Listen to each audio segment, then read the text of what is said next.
사건과 일화를 따라 걷는 미국사 산책 출발합니다.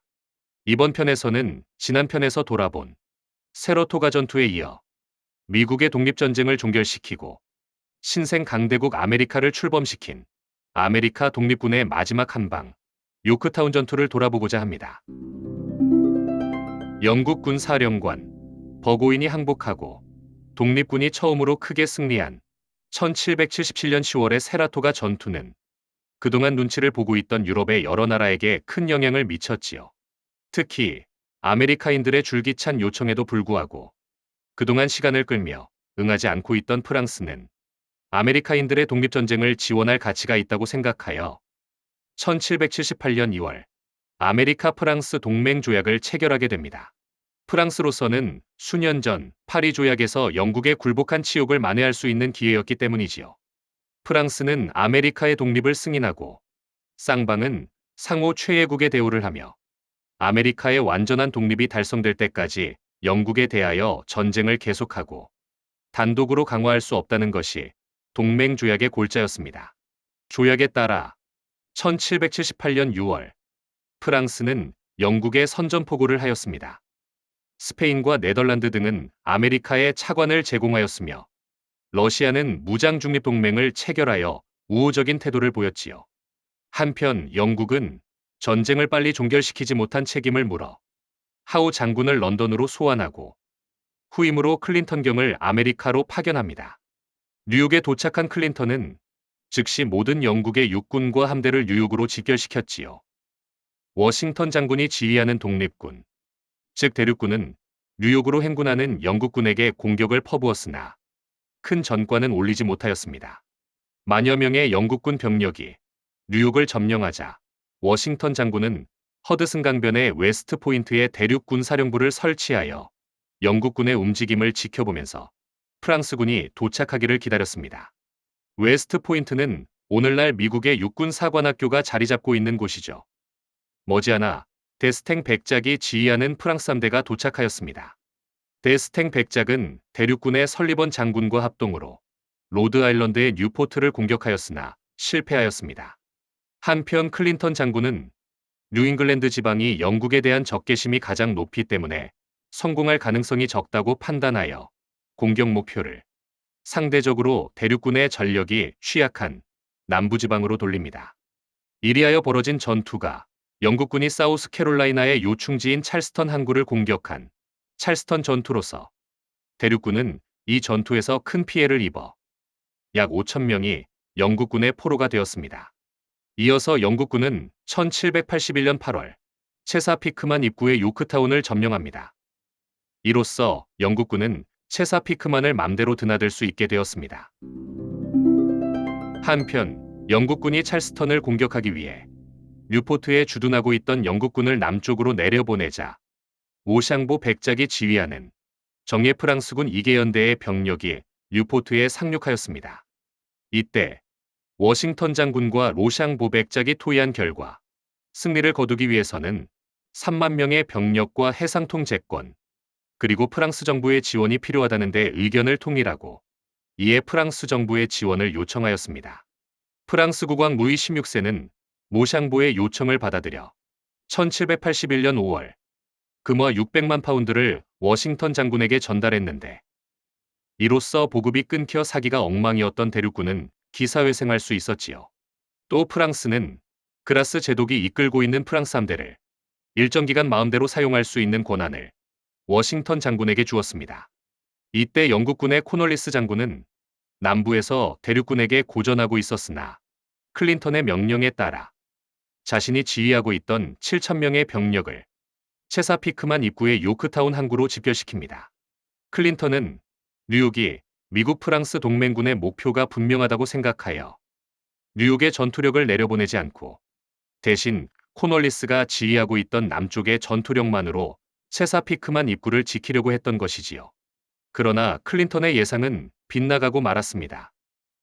뉴욕을 먼저 공격하자는 워싱턴 장군의 제안 대신에 남부를 먼저 공격하자는 모샹보 백작의 제안이 채택되어 동맹군은 요크타운을 공격하기로 한 것이지요. 요크타운이 뉴욕보다 방비가 허술했던 이유도 있었습니다. 1781년 8월 14일 그라스 제독이 이끄는 28척의 프랑스 함대는 뉴포트 일대에서 버지니아로 향해 체사피크만에 도착했습니다. 이 정보를 전달받은 워싱턴 장군도 8월 21일 프랑스군과 함께 지상으로 군대를 남하시켰습니다. 요크타운의 영국군에게 한 방을 날리기 위해서였지요. 9월 5일 그라스 제독이 이끄는 프랑스 함대가 체사피크만 해전에서 영국 함대를 물리쳐 이 지역의 제해권을 확보하자 요크타운에 집결해 있던 코널리스의 영국군은 고립되는 상황이 되고 맙니다. 이 체사피크만 해전은 18세기에서 19세기에 이르는 200년 동안 영국 함대가 패배한 유일한 해전이었다고 합니다. 한편 프랑스군과 아메리카군은 요크타운으로 진격하기 위하여 뉴저지를 가로질러 버지니아로 남하했습니다. 그들은 이르는 곳마다 아메리카인들의 열렬한 환영을 받았습니다.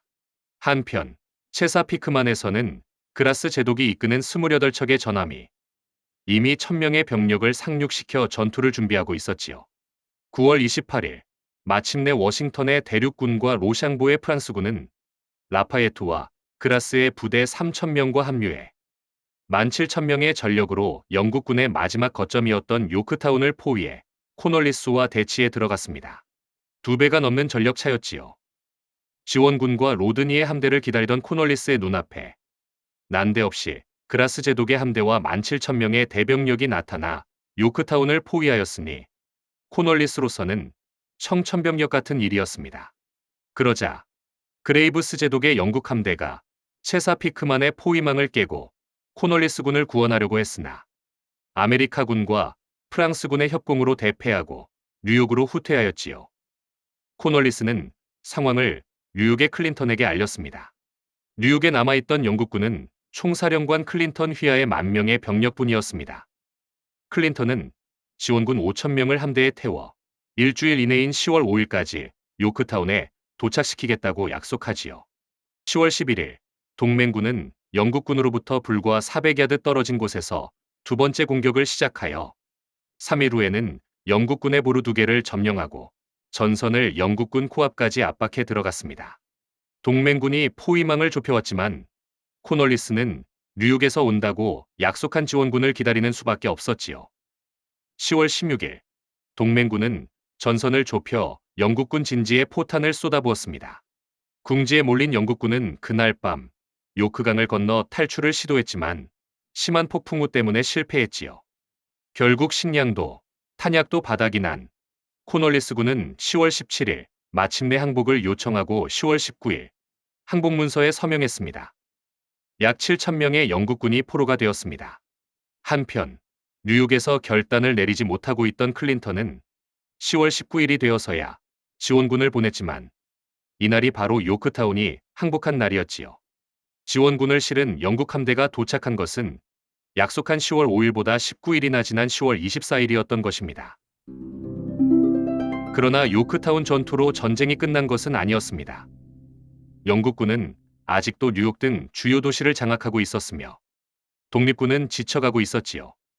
그러나 사실 영국도 지친 것은 마찬가지였습니다. 요크타운의 항복이 영국에게 결정적인 패배는 아니었지만 이로 인해 영국에서는 반전 여론이 들끓었고 정부 내에서도 전쟁을 끝내자는 분위기가 압도적이었던 것입니다.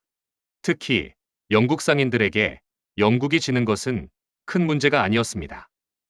그들은 아메리카가 독립을 할 것이라고는 꿈에도 생각하지 않았으며 단지 그들의 상품을 팔아줄 아메리카인을 잃을지도 모른다는 걱정뿐이었던 것입니다.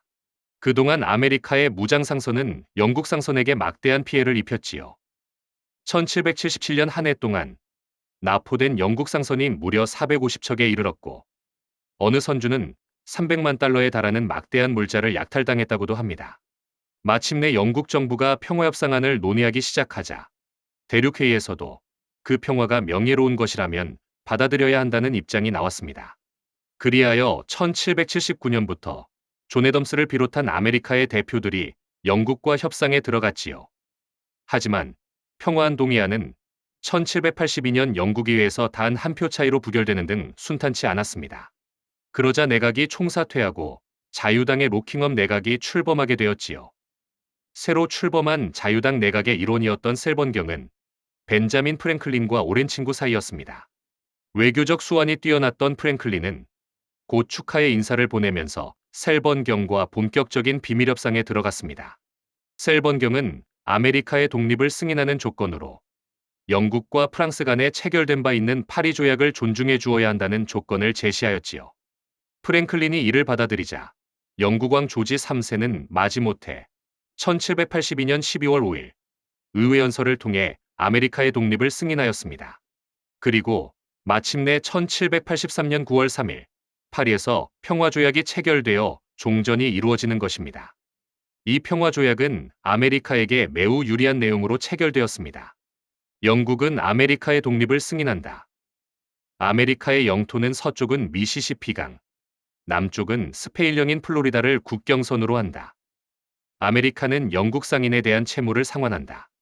아메리카는 10만 명에 달하는 13개 식민진의 왕당파의 몰수 재산을 보상한다. 그러나 대륙회의가 13개 식민지의 채무 상환이나 왕당파 몰수 재산의 보상 문제에 대하여 강제력을 행사할 수 있는 권한은 없었으며 영국도 이 사실을 알고 있었기 때문에 이 조항은 형식적인 것이었습니다. 이렇게 하여 마침내 평화조약은 조인되었고 13개 아메리카 식민지의 주민들은 마침내 독립의 꿈을 이루게 된 것입니다. 끝까지 시청해 주셔서 감사드립니다.